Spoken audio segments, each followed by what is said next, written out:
포이맨 칼럼. 율법에서 그리스도께로. 오늘부터 이제 갈라디아서를 추구하는데요. 이 갈라디아서 이제 1장 1절에 각 주에 보면 갈라디아서, 에베소서, 빌립보서, 골로새서는 신약 성경에서 신성한 계시의 심장부를 이루는 서신서들이라고 했습니다. 다 알고 있는 거죠. 예. 이 네 서신의 본질적인 주제는 뭐라고 그랬어요? 그리스도와 교회입니다. 그래, 교회. 예. 주로 이제 갈라디아서는 그리스도와 율법에 대한 거고, 에베소서는 그리스도 몸인 교회에 대한 거고, 빌립보서는 그리스도를 체험하는 것을 주로 다루고, 골로새서는 몸의 머리신 그리스도를 다루고 있습니다. 예, 그러니까 에베소서는 몸, 골로새서는 머리, 그렇죠? 빌립보서는 체험, 갈라디아서는 이제 그리스도죠. 그리스도 주제죠. 어떻게 보면은 심장부라고 얘기할 때 결국은 그리스도와 교회에 대한 거죠. 심장부라는 게. 성경, 신약 성경이 27권인데 그 중에서 바울이 쓴 서신서가 몇 권이에요? 14권이에요. 그게 반 이상이 되는 거예요. 이 심장부 서신서들을 누가 다 썼냐? 바울이 썼어요. 예. 특히 이제 갈라디아서를 보면 여기 주 54년경에 썼는데 바울이 제2차 사역 여행 중에 갈라디아를 거쳐 고린도에 이르렀을 때 고린도에서 썼다고 그랬습니다. 예. 그래서 이 2차 전도여행, 1차 전도여행은 사도행전 13장부터 14장, 13장, 14장이 이제 1차 전도여행이라면 2차 전도여행은 16장이 나오고 그다음에 이제 3차는 18장 나오는데 그 중간에 뭐가 있었어요? 15장 예루살렘 회의가 있었어요. 그 예루살렘 회의는 왜 이게 이루어졌냐 하면 그 1차 전도 여행에서 바울과 바나바가 이제 각지 교회에 가서 복음을 세웠는데 유대인들이 이방인 믿는 이들에 대해서 할례를 받으라든가 율법을 지키라든가 이런 것을 요구한 거예요. 그러니까 이방인들이 굉장히 괴로워했는데 이것을 가지고 이제 바울과 바나바가 어디로 가서 예루살렘에 가서 야고보를 만나고 또 베드로를 만나고 그래서 예루살렘 회의가 이루어졌는데 그 결과적으로 이제 어떻게 결론을 냈냐? 사도행전 15장 28절에 보면요. 성령과 우리는 다음에 필수적인 것들 외에는 더 큰 짐을 여러분의 이방인들이죠. 이 안디옥에 있는 성도도 여러분에게 지우지 않는 것이 좋다고 여겼습니다. 그리고 15장 29절 우상들 앞에 바쳐진 희생 제물과 피와 목매어 죽인 것과 음행을 멀리하십시오. 여러분이 이런 것에서 조심하여 자신을 지킨다면 잘하는 것입니다. 건강하십시오. 이렇게 끝난 거니까 이 편지를 해서 이제 안디옥 교회에 가서 읽어준 거예요. 그러니까 이 내용은 이방인 믿는 이들이 유대교의 율법을 지켜야 된다는 거예요. 지키지 않아도 된다는 거예요. 지키지 않아도 된다는 거예요. 굉장히 이게 그리고 그랬는데 여기 이제 갈라디아서를 보면 갈라디아는 지금의 터키죠. 그 아시아 쪽에 소아시아 쪽에 이제 로마 제국의 속주라고 그랬잖아요. 그래서 이제 그 속주인데 거기에 바울이 이제 가서 전한 교회들은 안 나왔어요. 도시는 안 나왔는데 갈라디아 교회들 그런 거 보면은 갈라디아라는 있는 교회들을 얘기하는 거예요. 그 교회들은 2차 전도 여행과 관계가 있어요. 예, 바울이 갈라디아에서로 썼는데 그 배경을 우리가 알 필요가 있는 게 뭐냐면 유대 교도들에 의해 미혹된 갈라디아 교회들이라고 했어요. 3장 1절에 보면 그리스도로부터 율법으로 빗나간 갈라디아 교회들이라고 할 수 있어요. 그 왜 그랬냐? 무엇을 요구했냐? 할례 의식, 또 율법을 지키는 거잖아요. 모세 율법이 주로 뭐예요? 안식일 지키는 거, 할례 의식이고, 그다음에 이렇게 그 음식에 대한 규례 이런 것들이잖아요. 근데 그거를 이제 이방인 믿는 이들에게 요구한 거예요. 이미 예루살렘 교회에서 자유를 줬는데 갈라디아에 있는 교회들이 율법을 지켜야 된다, 할례를 행해야 된다 이렇게 했으니까 이제 바울이 볼 때는 어때요? 이건 아닌데 해가지고 갈라디아서를 쓰게 된 것이죠. 그래서 이제 그리스도로부터 율법으로 빗나간 갈라디아 교회들을 얘기하면서 5장 4절에 보면 율법을 지키려고 할 때 갈라디아 교회들은 그리스도로부터 빗나갔기 때문에 그리스도에게 끊어졌다. 그리스도에게 끊어진 것은 은혜에서 떨어진 거다. 5장 4절 이렇게 얘기한 거예요. 그래서 이 은혜에 의해 의롭다함을 얻었었는데 다시 율법으로 돌아갔기 때문에 은혜에서 떨어졌다. 이렇게 얘기한 거예요. 그리고 이제 할례를 행하는 건데 그렇게 억지로 갈라디아 사람들에게 할례를 행하게 한 거 그건 잘못된 거다. 육체에 빠진 거다. 이런 식으로 이제 얘기를 하면서 1장을 썼습니다. 1장을 썼어요. 그러니까 우리가 배경을 좀 알 필요가 있죠. 15장 예루살렘 회의에서 이제 율법을 이방인 믿는 이들은 율법을 지키지 않아도 된다. 모세 율법에서 해방을 시켰는데 갈라디아에 있는 교회들은 여전히 거기에 있는 유대인들이 이런 율법을 지키도록 했기 때문에 이제 바울이 그런 배경 가운데서 그들을 해방시키기 위해서 갈라디아서를 썼습니다. 그래서 주제가 뭐냐? 그리스도께서 율법을 대체하시고 종교와 전통에 대립되신다고 그랬어요. 결국 갈라디아서는 율법과 그리스도예요. 그리스도와 율법 이렇게 된 거예요. 그래서 서문 보면 하나님의 뜻은 악하고 종교적인 이 시대에서 우리를 건져내시는 것이라고 그랬어요.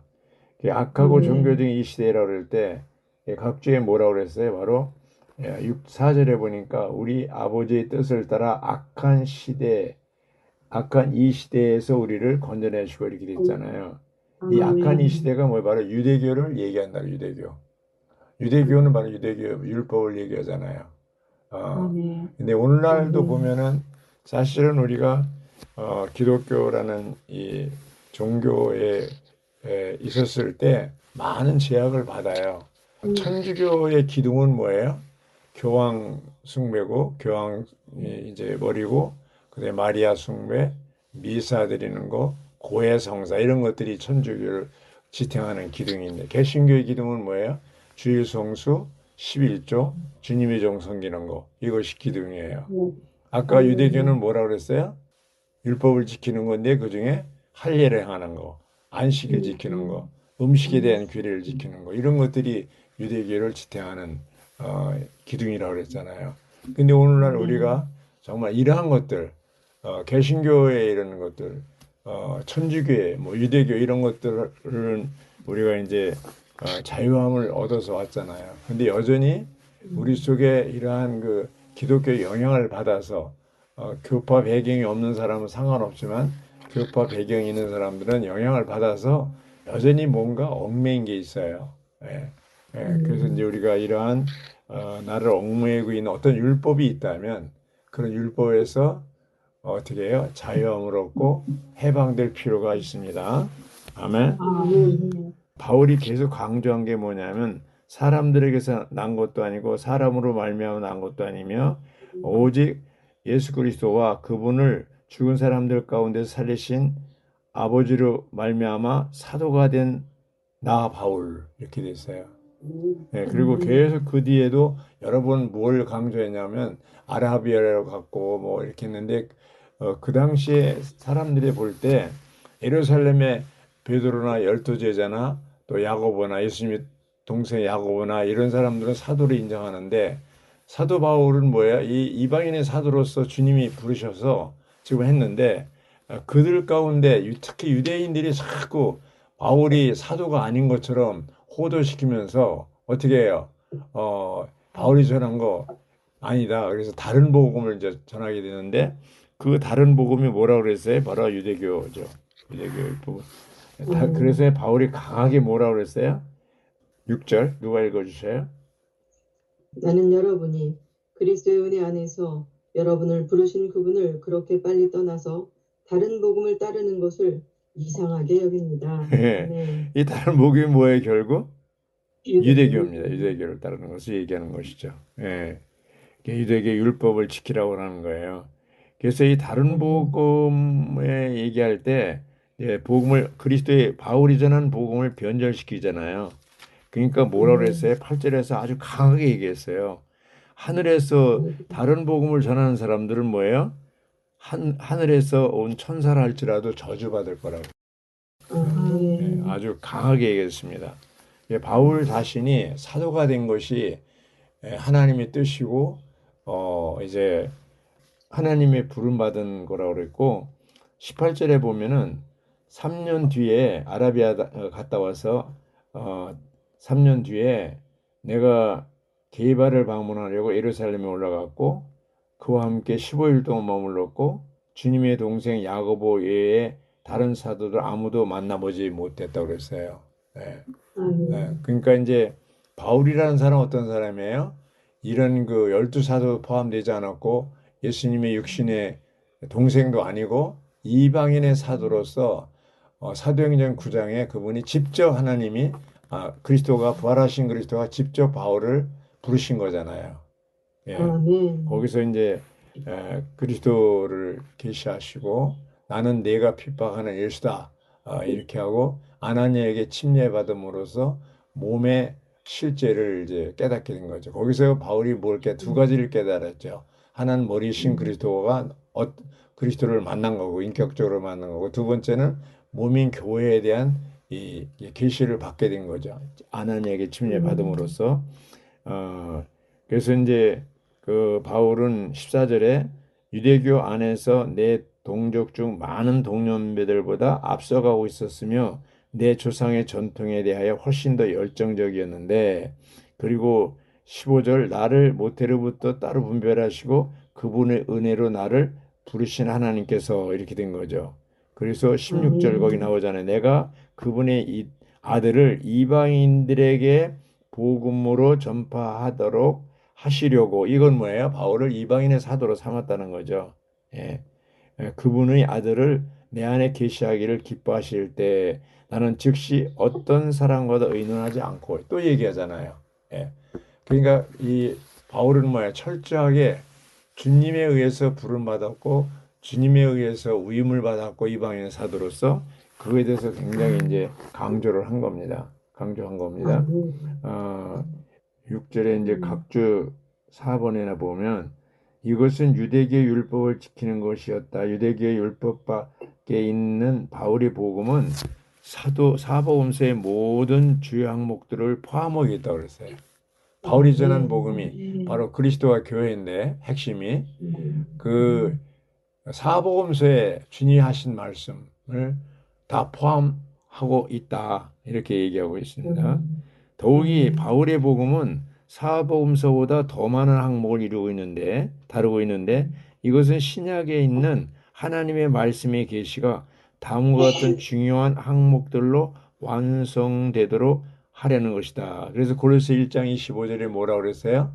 완성하는 복음, 완성하는 복음을 얘기하고 있습니다. 이 항목들은 바로 믿는 이들 안에 계신 그리스도께서 영광의 소망이신 것과 1장 27절이죠. 이 비밀은 여러분 안에 계신 그리스도시니 곧 영광의 소망이라고 했어요. 영광의 소망이라는 게 뭐예요? 우리가 다 그리스도와 똑같이 되는 것이 소망이라는 거죠. 자매님들은 어떤 소망이 있습니까? 그리스도와 똑같은 소망을 갖고 있습니다. 예, 그 똑같이 되는 거죠. 예. 다른 거 소망 가지면 안 됩니다. 예, 그건 다 없어지는 것들이요. 하나님이 영께서 도장 찍으시고 보증하시는 것과 그렇죠? 하나님의 아들께서 우리 안에 계시되시고 우리 속에 형상을 이루시며 이게 다 갈라디아에서 나오는 내용들입니다.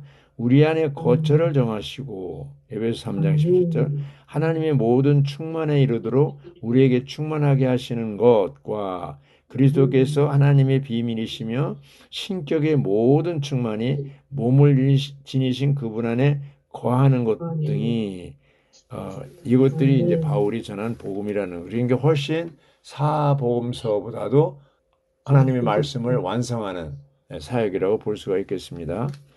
바울의 복음의 초점은 뭐라고 그랬어요? 하나님의 기름 부음 받으신 분, 그리스도죠. 분이신 하나님의 아들께서 우리 존재 안으로 들어오셔서 오늘날은 우리의 생명이 되시고 장래에는 우리의 영광이 되시는 것이다. 그렇죠? 이것은 우리를 머리신 그리스도의 몸의 지체들이 되게 하려는 것이다. 이렇게 됐잖아요. 이 각주가 너무나 잘 되었습니다. 그래서 이런 사복음서 심장부가 그 중심이 뭐라 그랬어요? 그리스도가 교회라고 그랬잖아요. 현 시대에 우리는 교회 생활을 통해서 그리스도가 내 안에 더 증가되고 장래는 뭐예요? 그리스도와 똑같이 되는 거. 그날에 그리스도 형상이 이루어지는 거. 똑같이 되는 거잖아요. 그래 갈라디아 4장 19절에 나오잖아요. 그리스도의 형상이 이루기까지 내가 해산의 진통을 겪는다고 그러잖아요. 그래서 이런 걸 볼 때 많은 사람들한테 당신은 왜 예수를 믿습니까? 이렇게 물으면은 마음의 평화를 위해서 자녀들이 잘 되기 위해서 사업이 잘 되기 위해서 가정 평화를 위해서 이런 등등 이제 자기들이 예수 믿는 이유를 얘기하잖아요. 근데 이제 바울에게 당신은 왜 예수를 믿습니까? 한다면 그렇게 대답 안 할 거라고요. 바로 머리신 그리스도를 것과 몸인 교회를 이루기 위해서 하나님의 경륜을 이 땅에 성취하고 완성하기 위해서 그리스도의 남은 고난을 내 육체에 채우는 것이 뭐예요? 교회의 건축을 위한 거잖아요. 그거를 위해서 자기는 예수 믿는다고 답변할 겁니다. 그러므로 이게 물질적인 영역에서 오늘날 사람들이 많이 예수를 믿잖아요. 잘 되려고, 복 받으려고. 그래서 이제 이런 걸 볼 때 우리가 그런 물질적인 축복이나 이런 것들이 핵심이 아니에요. 그것이 아니고 바로 그리스도가 우리의 생명이고 그 생명력의 영이신 그 영께서 나의 영과 합해져서 한 영이 되었고 이 한 영이 연합된 영인데 연합된 영인데 바로 이 연합된 영 안에서 살고 행하고 처신하는 거 이것이 이제 예수를 우리가 생활하는 데 중요한 핵심이잖아요. 그것이 갈라디아 5장 16절에 각주에 나오잖아요. 연합된 영 안에 살고 행하고 처신하는 거. 영을 따라 행하는 걸 얘기하잖아요. 그래서 이런 걸 볼 때 우리가 정말로 이러한 오늘날 우리의 삶이 그냥 막연하게 사는 게 아니고 매 순간마다 연합된 영 안에 살고 행하고 처신하는 영을 따라서 사는 그리고 이제 더 이상 마치 그 당시 갈라디아에 있는 교회들이 모세 율법을 따라서 행해야 된다. 안식일을 지켜야 된다. 할례를 행해야 된다. 이런 것들 빗나간 이제 그리스도로부터 벗어난 여기에서 이제 다시 그리스도에게로 돌아오게 하기 위해서 바울이 갈라디아서를 썼듯이 오늘날 우리가 뭔가 그리스도 아닌 것들에 의해서 빗나갈 때 어떻게 돼요? 다시 그리스도에게로 돌아오도록 이렇게 하는 것이 바로 이 갈라디아서의 뜻이 목적이라고 보겠습니다. 그래서 정말 이게 이제 앞으로 계속 전진하게 나오겠지만 우리 한 장 한 장 추구하면서 우리의 중심이 이제는 빗나간 것에서 그리스도 아닌 것들에서 종교에서 이런 다시 그리스도에게로 중심인 그리스도에게로 돌이키는 이러한 것으로 돌아왔으면 우리가 이 추구하는 목적이 다 이루어진다고 볼 수 있겠습니다.